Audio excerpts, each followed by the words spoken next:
வைத்திருக்கும் தாலி உள்ளிட்ட தங்கத்தை அபகரிக்க காங்கிரஸ் திட்டமிட்டுள்ளது என்று பிரதமர் மோடி குற்றம் சாட்டினார்.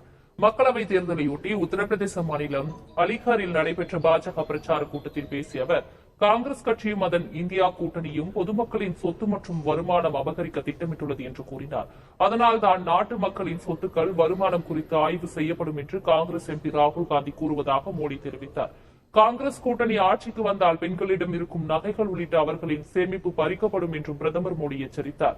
தாலியை கூட அவர்கள் அபகரித்து விடுவார்கள் என்றும் பிரதமர் மோடி கூறினார். ராஜஸ்தானில் நேற்று பரப்புரையில் ஈடுபட்ட பிரதமர் நரேந்திர மோடி ஒரு முக்கியமான கருத்தை அவர் தெரிவித்தார். அது மிகப்பெரிய சர்ச்சையாக மாறியிருக்கிறது என்றுதான் சொல்ல வேண்டும். காங்கிரஸ் கட்சியை அர்பன் நக்சல் என்று குறிப்பிட்ட பிரதமர் நரேந்திர மோடி முஸ்லிம்களுக்கான அவர்கள் சார்ந்த பல்வேறு கருத்துக்களை அவர் தெரிவித்திருப்பதும் சர்ச்சையாக இருக்கிறது. அதாவது அதிகமாக குழந்தைகளை பெற்றுக் கொள்பவர்களிடம் காங்கிரஸ் ஆட்சிக்கு வந்தால் இங்கு இருக்கக்கூடிய நாட்டின் செல்வத்தை அவர்களுக்கு வழங்கிவிடுவார்கள் என்ற ஒரு குற்றச்சாட்டை கொடுத்திருக்கிறார். காங்கிரசினுடைய தேர்தல் அறிக்கையில் அதாவது தாய்மார்கள், சகோதரிகள் வைத்திருக்கக்கூடிய அந்த தங்கத்தை மற்றவர்களிடம், குறிப்பாக சட்டவிரோதமாக குடியேறியவர்களிடம் வழங்கி விடுவார்கள் என்ற வகையில் அந்த தேர்தல் அறிக்கையில் குறிப்பிடப்பட்டிருக்கிறது என்று அவர் விமர்சித்திருக்கிறார். ஆனால் காங்கிரஸ் தரப்பில் இது ஒரு வெறுப்பு பேச்சு என்று கடுமையான விமர்சனத்தை காங்கிரசினுடைய தலைவர் மல்லிகார்ஜுன கார்கேவும் முன்வைத்திருக்கிறார். அதே போன்று ராகுல் காந்தி இது குறித்து எக்ஸ் தளத்தில் பதிவிட்ட போது,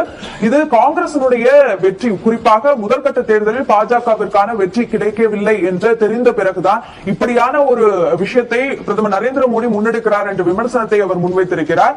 இந்த விவகாரத்தை 2006 முன்னாள் பிரதமர் மன்மோகன் சிங் பேசியதை அடிப்படையாக வைத்து அதனுடன் தொடர்புபடுத்தி பிரதமர் மோடி பேசியிருக்கிறார். எனவே அது சார்ந்த விஷயங்களை பாஜக முன்னெடுக்கிறது. அது குறித்து தற்போது காங்கிரஸ் எந்த பதிலும் சொல்லவில்லை என்றாலும் ஒரு முக்கியமான பேசுபொருளாக இது அரசியல் களத்தில் மாறி இருக்கிறது என்றுதான் சொல்ல வேண்டும்.